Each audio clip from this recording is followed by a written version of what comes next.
Hello YouTube, I'm back for a new video because yesterday I went to Nantes in the south of Brittany, and I live in northwest of Brittany, and I had to drive 3 hours to go there, and so 3 hours to go back.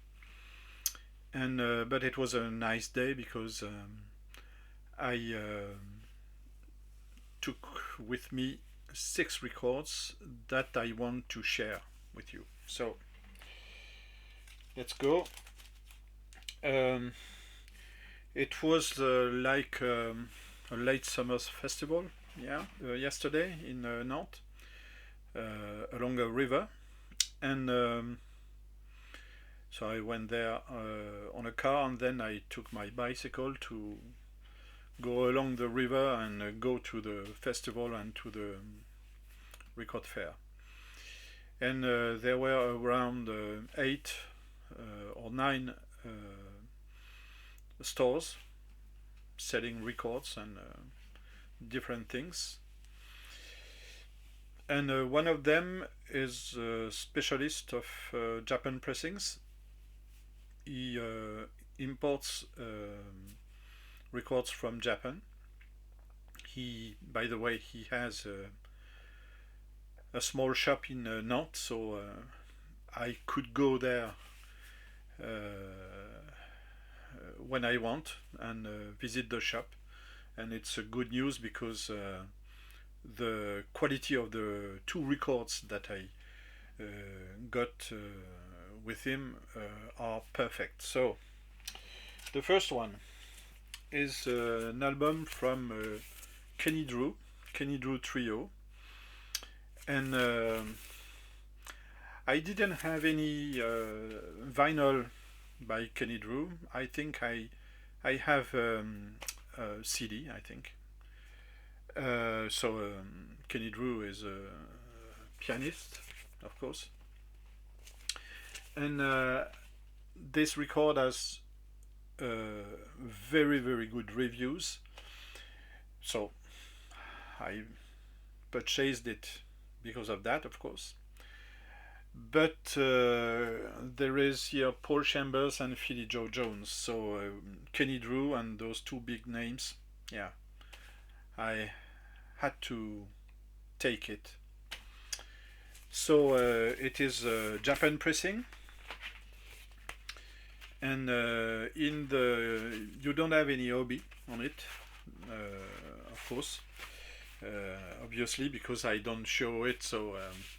But you have this leaflet in Japanese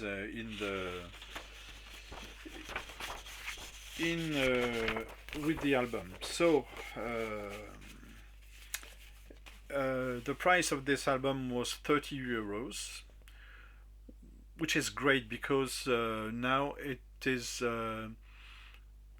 quality sound similar to a Tone Poet, and now it is cheaper because the Tone Poet albums here you can get there around 40-45 euros. So yeah, it's a great to know that I can get this type of albums here in Brittany this price. The second one I got from him was an ECM, and it is a Jack DeJohnette special edition on ECM from 1980. And Jack DeJohnette is here with David Murray on saxophone and bass clarinet, Arthur Bright, who I don't know, alto saxophone, and Peter Warren, bass and cello. So I'm very happy to get this because I already have 2 albums from Jack DeJohnette, and I like that. I think that I like pretty much albums from drummers. Yeah. So Jack DeJohnette special edition. You have the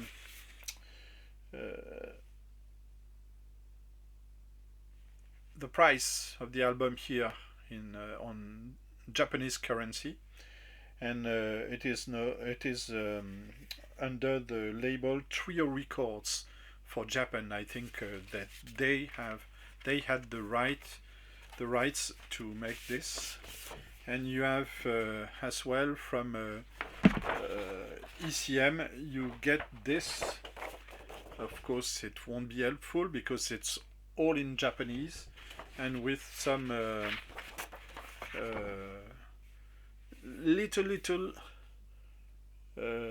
black and white covers from the ECM catalog.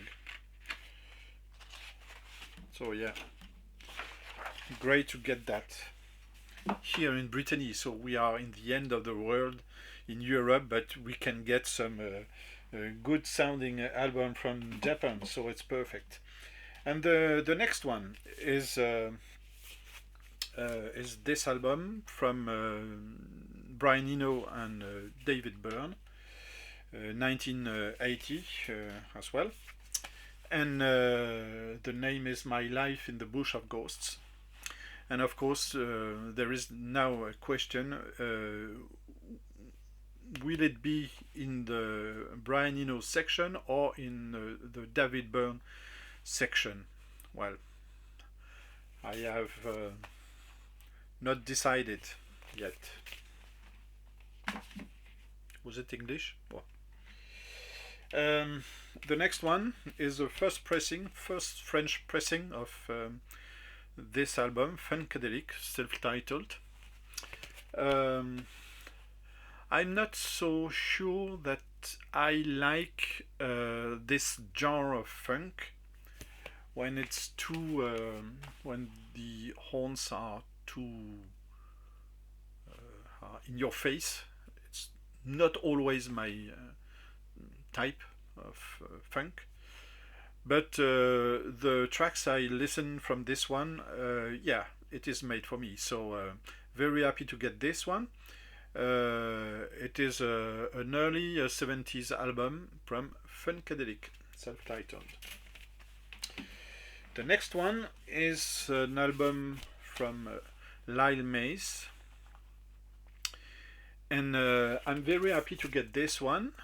It is a cheap one because I paid 13 euros for this one. I'm very happy to get this one because in one of my previous videos I showed an album by Pat Metheny and Lyle Mays. I bought it because of Pat Metheny, because of the good reviews on this album, but I was amazed by the pianist Lyle Mays playing on this one. So I checked out who was this guy, and I saw then that he made this very good album by himself, Lyle Mays, self-titled. And so when I saw it yesterday, no hesitation, a no-brainer, as you would say, I took it for 13 euros. And for 12 euros, I got this Noisy Spark albums. Noisy because it's not in good shape, unfortunately. It is indiscreet from the Sparks in 75. And as always, you have so funny pictures of the duo, and yeah, I'm very happy to get this one because I hope the noise won't be all through the record, because I didn't listen to it entirely, but I'm very happy to get this because this is the only album that that was missing in my collection by them in this first part of their career. And now I will look for later albums, but they are not so easy to find. So like after the 80s and the 90s, they are not so easy to find. So I will check that. But yes, so this is a good add to my collection. So this is it. Thank you for watching, and please comment. Bye.